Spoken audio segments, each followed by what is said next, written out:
Ferrari's 2025 season has begun with a level of turbulence that few would have anticipated following the historic signing of Lewis Hamilton and the expectations it generated. The Maranello team was at a critical juncture. After years of alternating between mediocrity and false promises of resurgence, this year seemed destined to be different. With a top-level driver lineup and a new car, the SF25, hopes were that Ferrari would finally break the negative momentum. But those hopes were dashed as soon as the season began. At the Australian Grand Prix, the first warning signs were evident. During Friday practice, the SF25 displayed behavior completely out of character. The car was running so low that engineers were forced to modify its height to avoid irreparable damage to the floor.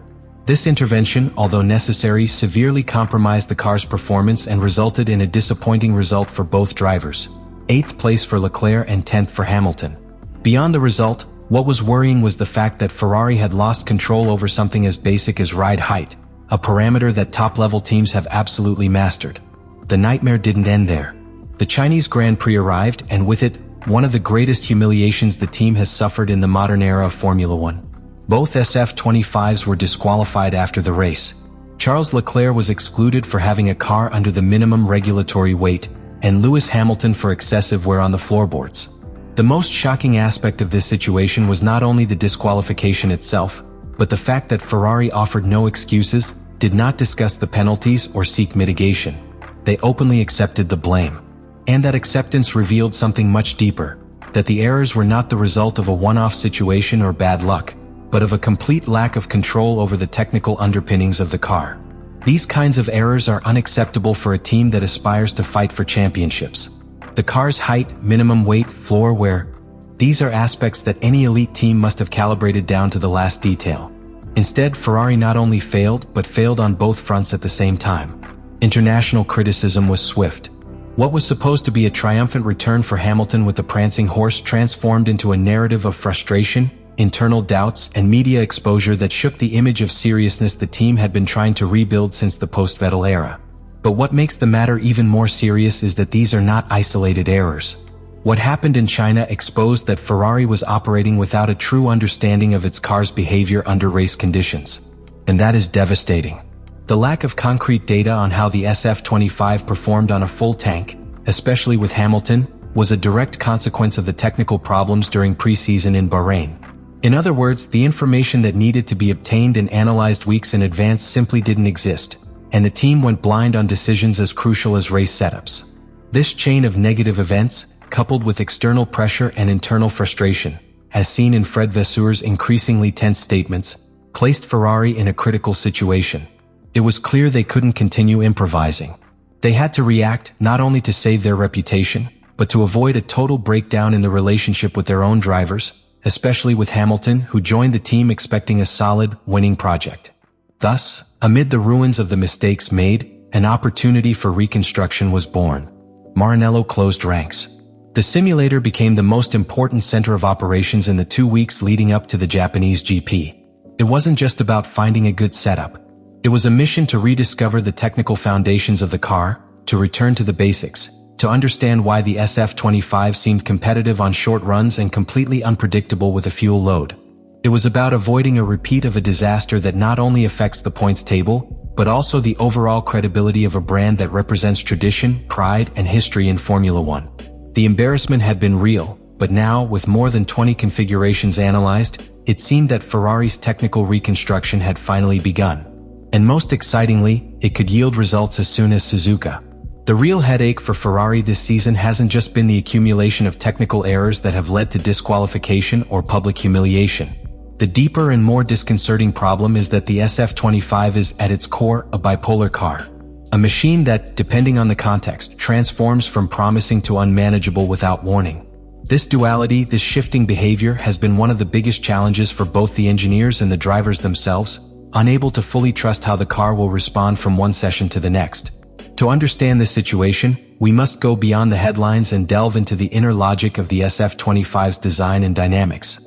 From its first laps on track, it was clear that Ferrari had invested heavily in a new aerodynamic and suspension concept, adopting a pull rod architecture on the front axle, a decision inspired by the philosophies of teams like Red Bull and McLaren, with the aim of freeing up airflow to the sides and floor of the car, gaining aerodynamic efficiency.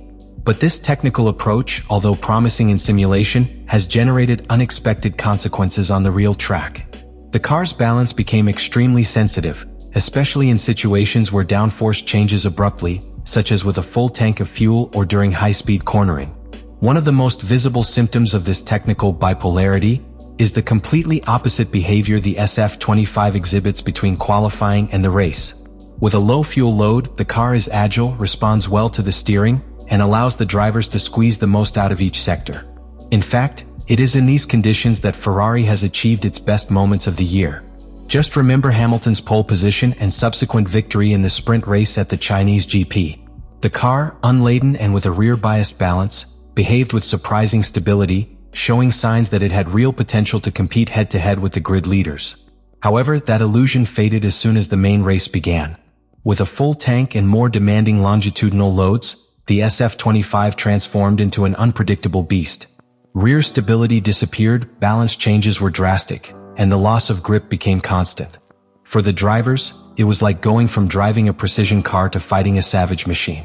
Charles Leclerc, one of the most sensitive to variations in the car's behavior, described the SF25 as impossible to predict, a devastating phrase coming from a driver who has demonstrated an innate ability to adapt to difficult conditions.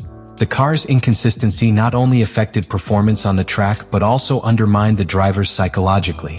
When you can't trust how your car will respond from turn 1 to turn 9, or from lap to lap during a long run, it's impossible to build a solid strategy or maintain a consistent competitive pace. Confidence, that intangible but vital factor in Formula One, simply dissolves. And this lack of confidence not only translates into driving errors but also into a loss of effective communication between drivers and engineers, which in turn further complicates car development. Added to all this is another critical element: the lack of correlation between simulator data and what actually happens on the track. Ferrari has faced the fact that many of the predictions obtained at its Maranello facilities have not been replicated on real circuits.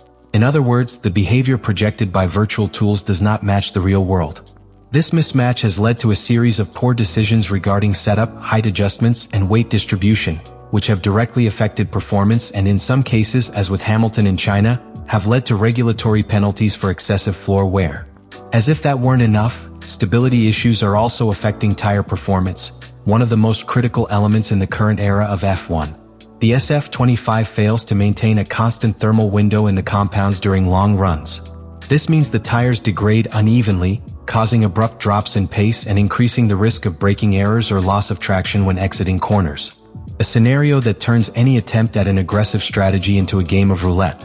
In short, Ferrari isn't just fighting its rivals on the track, but against a far more dangerous enemy: the uncertainty that resides within its own car.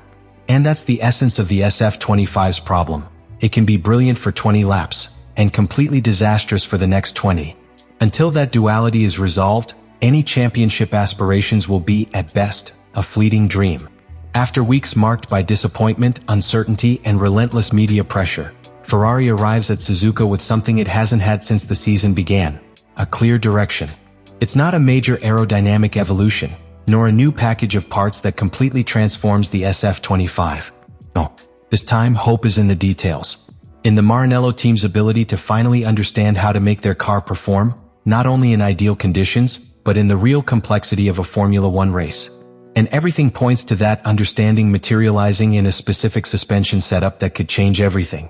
During the 2 weeks between the Chinese and Japanese Grand Prix, Ferrari has worked intensively in its simulator. But these weren't just cosmetic adjustments.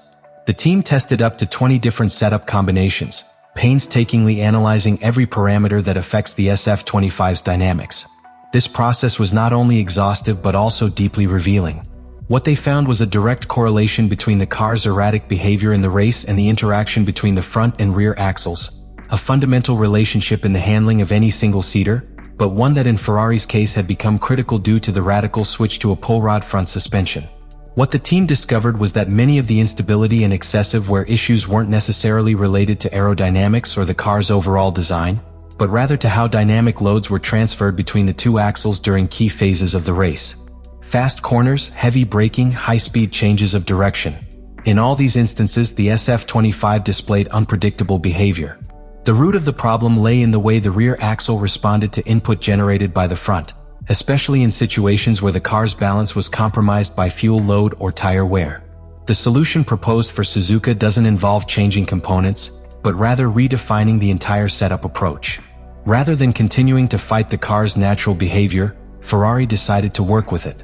This means adjusting the suspension angles, dynamic heights, and spring stiffness so that the SF25 remains stable under load, without compromising traction or cornering performance.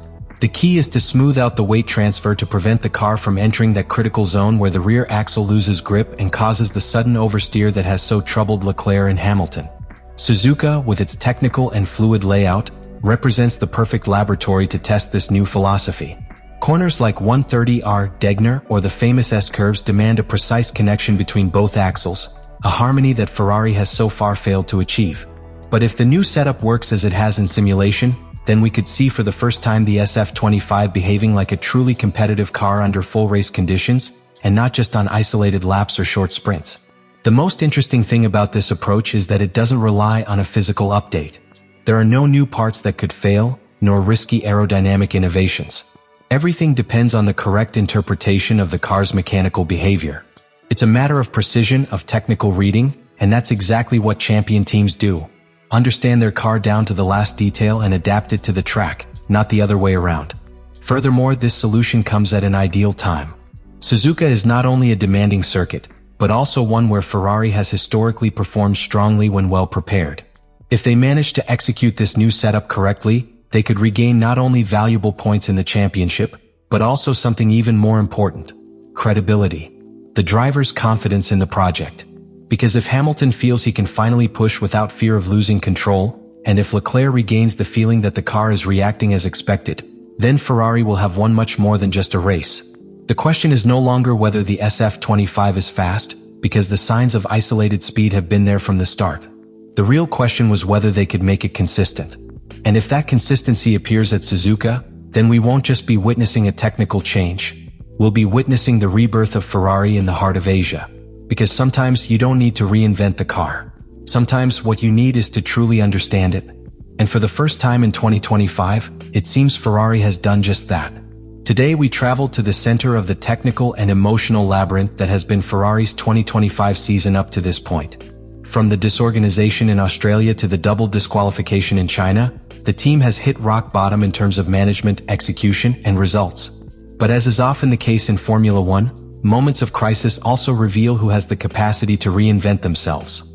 And what we've seen in recent weeks suggests that Ferrari has not only reacted, but has decided to respond from the ground up, returning to the core of what makes an F1 car competitive: technical understanding and coherence between driver, machine, and team. We've seen how the SF25, a car marked by its brilliant duality in qualifying, unstable in the race, has tested even drivers with the experience and sensitivity of Hamilton and Leclerc. But we've also understood that behind this bipolarity there are not just design flaws, but a lack of integration between the mechanical and aerodynamic concepts that, when corrected, could unleash the full hidden potential of this car.